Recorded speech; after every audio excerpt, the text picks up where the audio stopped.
Welcome back. Show का आखिरी पड़ाव जहां पर हम करते हैं आपकी फाइनेंशियल प्लानिंग। विमेंस वेडनेसडे का हमारा अंश जो है वो ख़त्म हुआ और ब्रेक के बाद हम जुड़े हैं और अब आपके सवालों की ओर हम रुक करेंगे और जो कि विमेंस वेडनेसडे का ही एक हिस्सा है क्योंकि हम महिला निवेशकों के सवालों के जवाब आज के शो में देते हैं। मेरे साथ आज अभिजीत चौकसी फाउंडर Stockify.in जुड़ गए हैं। अभिजीत, बहुत बहुत स्वागत है आपका हमारी इस बेहद खास पेशकश में। और महिला निवेशक हैं जिन्होंने सवाल भेजे हैं, एक एक करके उनसे बातचीत करते हैं। और रेखा ओझा मेरे साथ वडोदरा से फ़ोन लाइन पर हैं। रेखा जी नमस्कार, कैसी हैं आप? ठीक हूँ। हाँ, आपको मेरा निवेश की जी हाँ, जी पूछिए। मेरा बेसिक सवाल है। जी मुझे अभी एसआईपी करना है हर मंथ 5,000 की, तो मुझे ओके। गाइडेंस चाहिए इसके लिए। बिल्कुल मैम, बहुत बहुत धन्यवाद, अपना सवाल आपने हमें भेजा। और जो सवाल हमें आया है रेखा जी की तरफ से अभिजीत, उसमें 5,000 से ये शुरुआत करना चाहती हैं और साथ ही ये समझना भी चाहती हैं कि निवेश की शुरुआत किस तरह के प्लेटफॉर्म से की जाए, कैसे फ़ंड्स को ख़रीदा जाए और क्या क्या चीज़ों को ध्यान में रखना पड़ेगा। अगर ये पहली बार निवेश कर रही हैं शेयर बाज़ार में म्यूचुअल फ़ंड के ज़रिए, तो क्या क्या बातें और किस तरह के फंड्स का चुनाव करना चाहिए और किस प्लेटफॉर्म के ज़रिए इनको निवेश करना चाहिए, बताइए अभिजीत। राइट। नमस्कार Rekha ji. So first of all many congratulation कि आप ये जर्नी की शुरुआत कर रही हो। मेरा सजेशन ये रहेगा कि आप जीरोधा का कॉइन एक जो सॉफ्टवेयर है या फिर ग्रो के ऐप से बेसिक निवेश शुरू कर सकते हो। एंड 5,000 जो आपकी राशि है उसको आप 4 डिफरेंट म्यूचुअल फंड्स में डिवाइड करके आप शुरुआत कर सकते हो। बिकॉज म्यूचुअल फंड सिलेक्शन में एक डाइवर्सिफिकेशन जरूरी है। म्यूचुअल फंड के जो फंड मैनेजर्स है वो लेवल के ऊपर डाइवर्सिफिकेशन, और दूसरा डाइवर्सिफिकेशन जो आता है वो मिड स्मॉल कैप और लार्ज कैप, उस हिसाब से हम उसको डिवाइड करते हैं। तो आपके लिए मैं 4 फंड ये सजेस्ट करूंगा कि एक फर्स्ट आप लार्ज कैप में एटलीस्ट आपका 25% जितना एलोकेशन करो। तो आईसीआईसीआई ब्लू चिप में आप 1,500 रुपए की राशि की एसआईपी शुरू कर सकते हो। फिर मिड कैप में एसबीआई मिड कैप मेरा सजेशन रहेगा, उसमें भी आप 1,500 रुपीज की राशि निवेश एसआईपी कर सकते हो।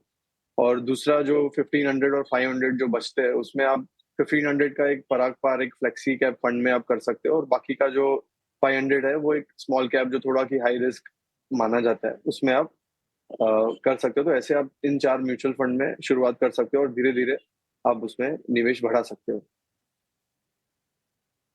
तो यहाँ पर फंड्स की रिकमेंडेशन आती हुई ICICI blue chip, SBI mid cap, Parag पर एक फ्लेक्सी कैप और डीएसपी का स्मॉल कैप आप रिकमेंड कर रहे हैं।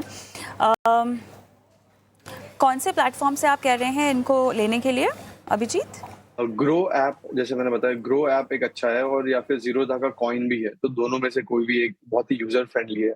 इन केस अगर आप नहीं ऑपरेट कर पा रहे हो तो आप अपने किसी फैमिली मेंबर जो थोड़ा टेक सेवी है उनको आप अपना अकाउंट बनवा के ग्रो के ऐप के थ्रू आप इजीली बाय एंड सेल कर अभिजीत, सकते सवाल यहाँ पर ये है कि अगर ये ऐसी निवेशक हैं जो कि नहीं समझ पा रही हैं, क्योंकि मेरे ख्याल से हम डायरेक्ट फंड्स यहाँ पर ले पाएंगे ज़रूर, क्या ये किसी डिस्ट्रीब्यूटर के ज़रिए ना जाएं पहले, क्योंकि पहली बार निवेश कर रही हैं तो कितनी कंफर्टेबल होंगी हम नहीं जानते। हाँ करेक्ट। अगर उनके फैमिली में कोई नहीं है जो उनको ऑनलाइन एप्लीकेशन के थ्रू करवा सकता है, तो कोई भी एक म्यूचुअल फंड डिस्ट्रीब्यूटर के थ्रू भी वो जा सकती है और उनके थ्रू भी निवेश कर सकते हैं, जो कि वो उनके लिए काफी आसान रहेगा। बिकॉज आपको सिर्फ म्यूचुअल फंड के जो डिस्ट्रीब्यूटर है वो आपको पूरा गाइड कर देंगे कि कैसे प्रोसेस होता है।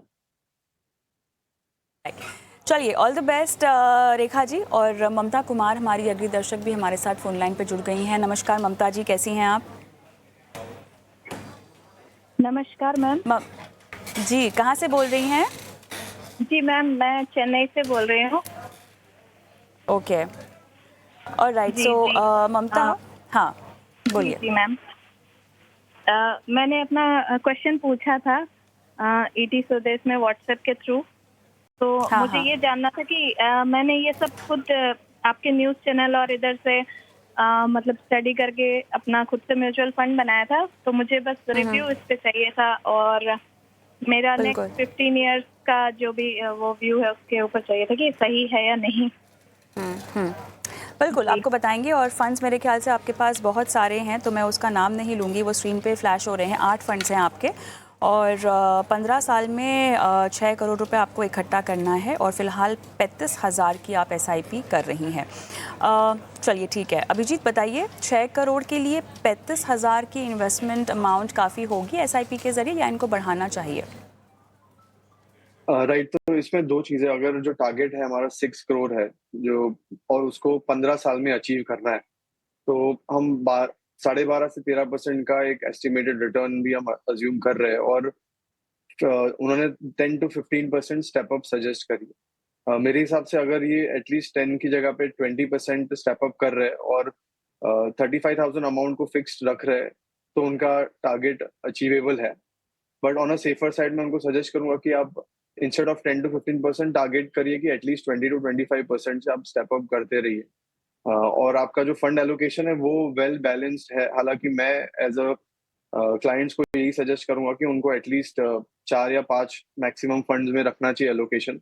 आपके पोर्टफोलियो में मैं देख पा रहा हूँ कि आपने ब्लू चिप में अच्छा खासा एलोकेशन करा हुआ है, तो that is a good thing. तो आपका जो बाकी के फंड्स है वो इवन दो एक थीमेटिक फंड भी है, तो उतना एलोकेशन ठीक है एक पोर्टफोलियो के हिसाब से, तो उसमें मैं कोई चेंजेस नहीं सजेस्ट करूंगा। But in terms of instead of 10% मैं आपको सजेस्ट करूंगा एटलीस्ट 20% का आप स्टेप अप करते रहिए, तो 15 इयर्स में आपका जो टारगेट है 6 करोड़ का वो अचीवेबल है। आगे बढ़ते हैं, और ममता कोई और सवाल पूछना है आपको अभिजीत से? जी मैम, मुझे पूछना था, क्या ये नंबर ऑफ जो मैंने फंड्स रखे हैं इसे रिड्यूस करना है, तो कौन कौन सा रिड्यूस करने से ठीक रहेगा?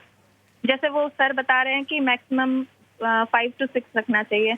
मेरे ख्याल से हाँ। तो अभिजीत कोई स्पेसिफिक फंड जिसमें निकलने की सलाह देंगे आप?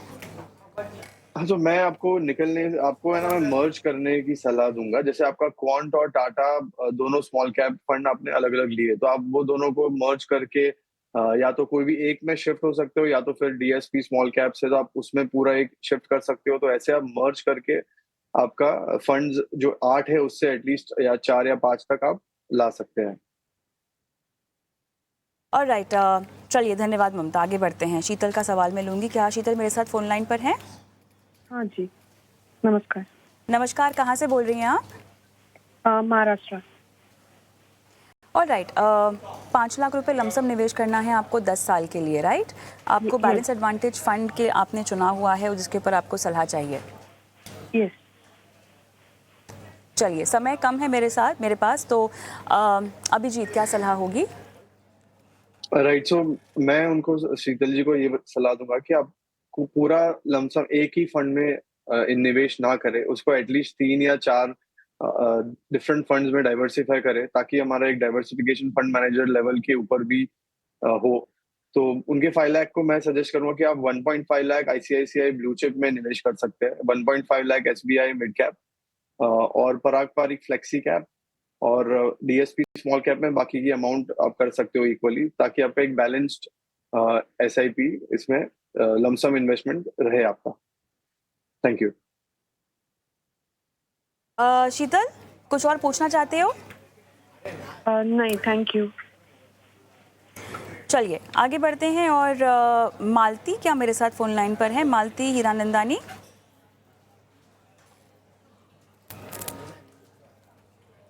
मालती, चलिए, मेरे ख्याल से इनका सवाल YouTube के ज़रिए पूछा हुआ है इन्होंने। इन्हें 10 लाख रुपए म्यूचुअल फंड में लमसम निवेश करने हैं, और एंट्री किस टाइम पर करनी चाहिए इस लमसम निवेश को लेकर, ये इनका सवाल है। राइट, सो इसमें टाइमिंग द मार्केट मैं कभी सजेस्ट नहीं करता, कि बिकॉज ऑनेस्टली बहुत डिफिकल्ट है कि मार्केट का टॉप या बॉटम प्रेडिक्ट करना। तो बेस्ट सजेशन ये रहेगा कि आप अगर 10 लाख आपको ओवर द 1 ईयर पीरियड आपको निवेश करना है, तो आप एटलीस्ट 2.5 लाख से अभी आप शुरुआत कर सकते हो। जो मैंने 4 म्यूचुअल फंड्स बताए, वही उसमें एक लार्ज कैप SBI का, फिर एक मिड कैप, एक फ्लेक्सी कैप एंड एक स्मॉल कैप फंड में। तो 2.5 लाख के 4 ट्रांचेस में आप ओवर द नेक्स्ट 1 ईयर आप अपना इन्वेस्टमेंट कर सकते हैं।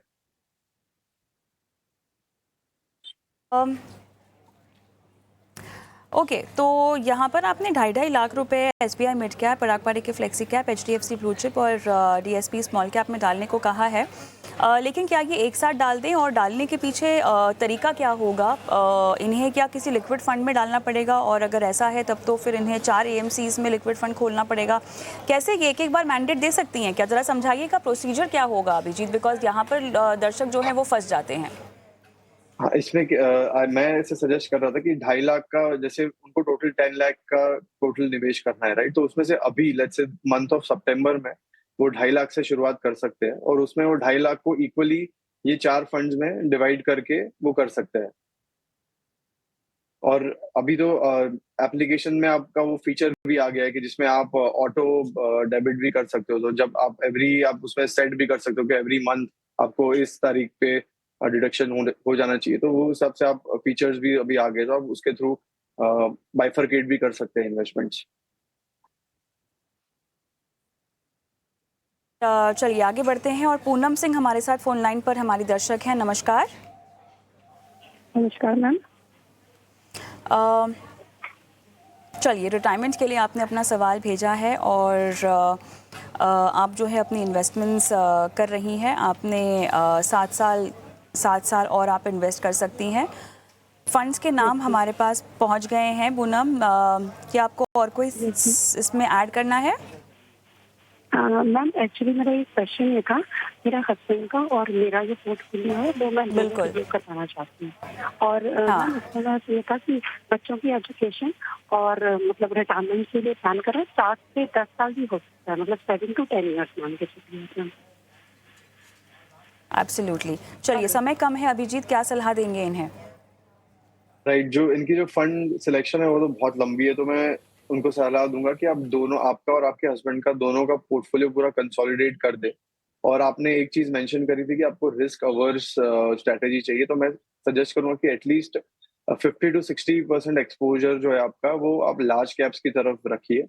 और पूरा पोर्टफोलियो कंसोलिडेट करने के बाद मैक्सिमम 4 या 5 फंड्स में आप निवेश करें। और वो 4 फंड्स मैं आपको सजेस्ट करूंगा कि SBI mid cap, HDFC blue chip, DSP small cap and Parag Parikh flexi में आप पूरा पोर्टफोलियो कर सकते हैं, ताकि आप इतने सारे म्यूचुअल फंड ट्रैक करने की आपको झंझट से आप बच सकते हैं। Thank you. All the best Poonam. और इसी के साथ मेरे पास समय भी समाप्त हो गया है। अभिजीत, धन्यवाद, आपका समय निकाला और तमाम सवालों के जवाब दिए। और अगर आप भी एक महिला निवेशक हैं और अपने सवाल पूछवाना चाहती हैं हमारे शो पर, विमेंस वेडनेसडे हर बुधवार को हम ये पेशकश लेकर आते हैं। सवाल व्हाट्सएप कर सकती हैं, यूट्यूब पर देख रही हैं तो कमेंट बॉक्स पर अपने सवाल डाल सकती हैं। और विमेंस वेडनेसडे को हम केवल महिलाओं की फाइनेंशियल प्लानिंग करते हैं, तो भले ही आपको आपका पहला निवेश हो या अपने निवेश में ही आप आगे बढ़ना चाहती हैं, और निवेश ही क्यों, इंश्योरेंस को लेकर या किसी और तरह की फाइनेंशियल स्ट्रैटेजी अगर आप चाहती हो, अपने सवाल हम तक पहुंचा दीजिए। आपके सवालों को हम शो में शामिल करेंगे विमेंस वेडनेसडे के मौके पर। धन्यवाद।